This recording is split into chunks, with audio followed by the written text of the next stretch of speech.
নির্বাচন এবং জুলাই সনদ নিয়ে টালমাটাল অবস্থা তখন গণমাধ্যম বলছে সরকারের মধ্যে বিএনপির অভিযোগে অভিযুক্ত যে দুই ছাত্র উপদেষ্টা তারা পদত্যাগ করার মোটামুটি সময় নির্ধারণ করেছেন। তারা একটা নির্দিষ্ট সময়ে পদত্যাগ করবেন এবং তারা নির্বাচনেও অংশগ্রহণ করবেন, এরকমটা জানাচ্ছে দৈনিক যায় দিন। বলছি আসিফ মাহমুদ সজীব ভুঁইয়া এবং মাহফুজ আলমের কথা। তারা পদত্যাগ করার টাইম ফিক্সড করে ফেলেছেন, এমনটা বলছে যায় দিন। উপদেষ্টা পরিষদের বিভিন্ন সোর্সের বরাত দিয়ে তারা এই তথ্যটা নিশ্চিত করার চেষ্টা করছে। কবে তাহলে পদত্যাগ করছেন তারা? কোন দল থেকে নির্বাচন করছেন? কোন আসন থেকে নির্বাচন করছেন এই দুইজন? একটু বোঝার চেষ্টা করি, চলুন এই ভিডিওতে। থাকবেন পলিটিক্স টিভির নিয়মিত আয়োজনে।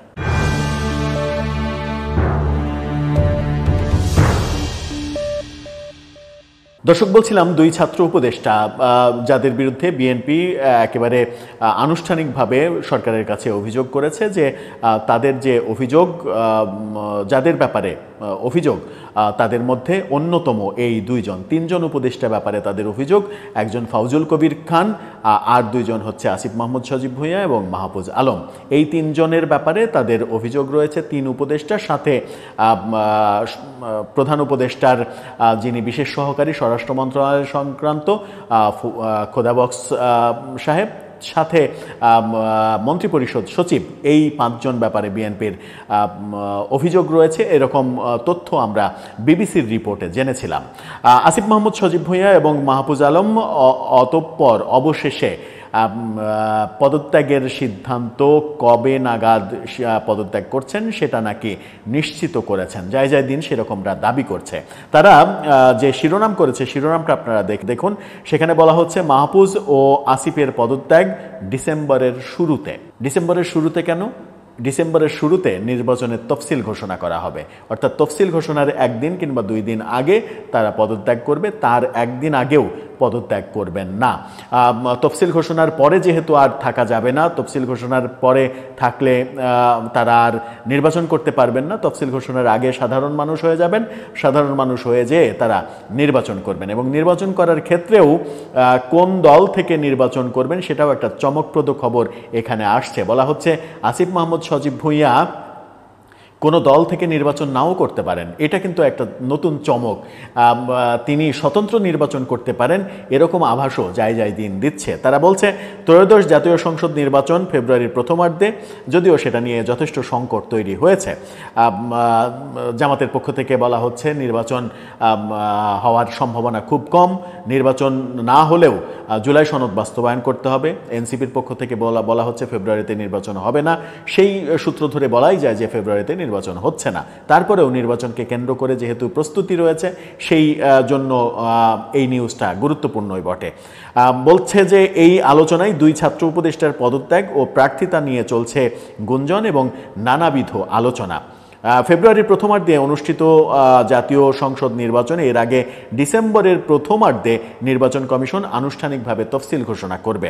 নির্বাচনের পূর্ববর্তী এই সময়টাতে উপদেষ্টা পরিষদের রদবদল ও সম্ভাব্য পদত্যাগ এখন রাজনৈতিক অঙ্গনে অন্যতম আলোচিত বিষয়। বিশেষ করে অন্তর্বর্তী সরকারের দুই ছাত্র উপদেষ্টা, তাদেরকে কেন্দ্র করেই শুরু হয়েছে নানা আলোচনা সমালোচনা। জাতীয় নাগরিক পার্টি তাদেরকে ঘনিষ্ঠ বলে আখ্যা দিয়ে পদত্যাগের দাবি, জাতীয় নাগরিক পার্টির ঘনিষ্ঠ বলে আখ্যা দিয়ে পদত্যাগের দাবি জানানো হয়েছে, যেটা আমরা বললাম যে বিএনপির থেকে দাবি জানানো হয়েছে। ফলে এই দুই উপদেষ্টা নির্বাচনের আগে পদ ছাড়বেন কিনা সেটা এখন রাজধানী থেকে গ্রাম পর্যায়ে আলোচনার অন্যতম সাবজেক্ট হয়েছে। পদত্যাগের সম্ভাবনা এবং প্রার্থী হওয়ার ইঙ্গিত, সেই ব্যাপারে বলা হচ্ছে যে অন্তর্বর্তী সরকার এনসিপির একাধিক সূত্র বলছে দুই ছাত্র উপদেষ্টা ডিসেম্বরের প্রথম সপ্তাহে পদত্যাগ করতে পারেন। একই সঙ্গে তারা আসন্ন জাতীয় সংসদ নির্বাচনে প্রস্তুতিও নিচ্ছেন, সেই নির্বাচনে তারা অংশগ্রহণ করবেন। এই ব্যাপারে আরও বলা হচ্ছে এর আগে এনসিপি গঠনের অন্যতম উদ্যোক্তা নাহিদ ইসলাম উপদেষ্টা হিসেবে থাকার সময় তিনি কর্মকাণ্ড করলেও এনসিপি গঠনের ঠিক আগে তিনি পদত্যাগ করেছিলেন। এখন এই দুইজনের পালা। রাজনৈতিক চাপ রয়েছে, রাজনৈতিক চাপের ক্ষেত্রে তাদের ব্যাপারে ভাবা হচ্ছে যে বিএনপি, জামাত, এনসিপির নেতারা ইতিমধ্যেই প্রধান উপদেষ্টা উপদেষ্টার সঙ্গে বৈঠকে কিছু উপদেষ্টার লিস্ট দিয়েছেন, যেখানে বিএনপির লিস্টে এই দুজনের নাম আসছে। সম্ভাব্য আসন এবং ভবিষ্যৎ, রাজনৈতিক ভবিষ্যৎ নিয়ে দিন যেটা বলছে সেটা হচ্ছে যে, একটা সূত্র বলছে আসিফ মাহমুদ হয়তো কুমিল্লা 3 আসন থেকে নির্বাচন করবেন না, অর্থাৎ মুরাদনগর আসন থেকে তিনি নির্বাচন করবেন না, তিনি নির্বাচন করবেন ঢাকা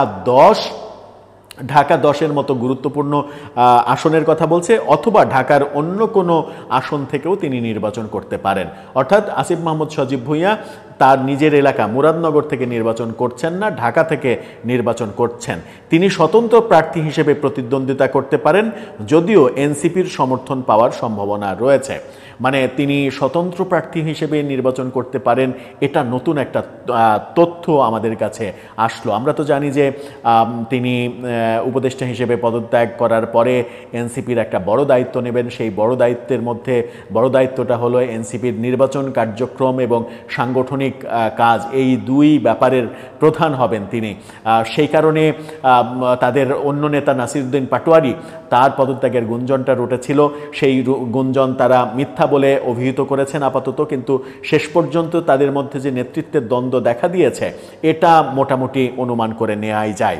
অন্যদিকে মাহফুজ আলম, তিনি লক্ষ্মীপুর 1 রামগঞ্জ আসন থেকে নির্বাচন করবেন। তার ভাই কিছুদিন আগে সেই আভাসটা দিয়েছেন, অর্থাৎ মাহফুজ আলম তার এলাকা থেকেই নির্বাচন করছেন, যেহেতু তার এলাকার উন্নয়নমূলক কর্মকাণ্ডের সঙ্গে তিনি জড়িত হয়েছেন।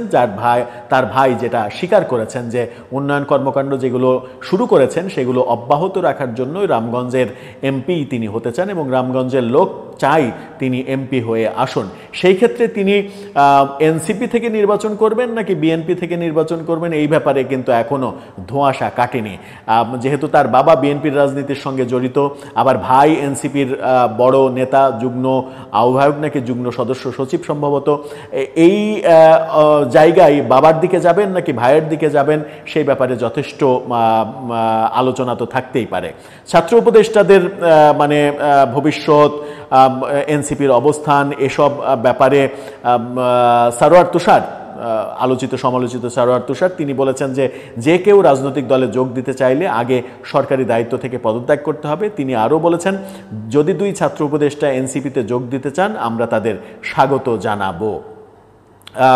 অন্য আর এক নেতা মুশফিকুল সালেহীন, তিনি বলেছেন এখনও আনুষ্ঠানিক আলোচনা হয়নি, তবে তারা যোগ দিতে চাইলে তাদের স্বাগত জানানো হবে। অন্যদিকে এনসিপির সিনিয়র যুগ্ম আহ্বায়ক সামান্তা শারমিন, তিনি বলছেন অন্তর্বর্তী সরকারের বৈধতা ও গণ অভ্যুত্থানের প্রতীক হিসেবে ছাত্র উপদেষ্টা থাকা জরুরি।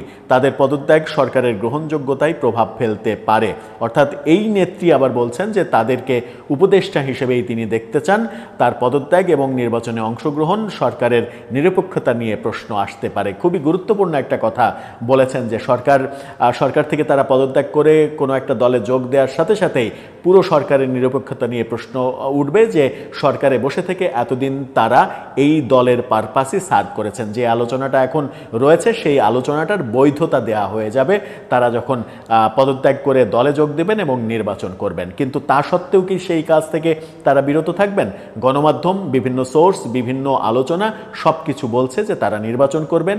পদত্যাগ ডিসেম্বরের শুরুতে তফসিল ঘোষণার আগেই করবেন, এবং সেই ক্ষেত্রে নির্বাচনের জায়গাও কনফার্ম। আসিফ মাহমুদ সজীব ভুঁইয়া ঢাকাতে নির্বাচন করছেন আর মাহফুজ আলম লক্ষ্মীপুরে নির্বাচন করছেন। এখন দেখা যাক যে তারা যদি বিএনপির আনুকূল্য না পান, যদি তারা বিএনপির সঙ্গে জোট কিংবা বিএনপির ছাড় দেয়া এই ব্যাপারটা তারা যদি না পান, তাহলে বিজয়ী হয়ে আসতে পারেন কিনা।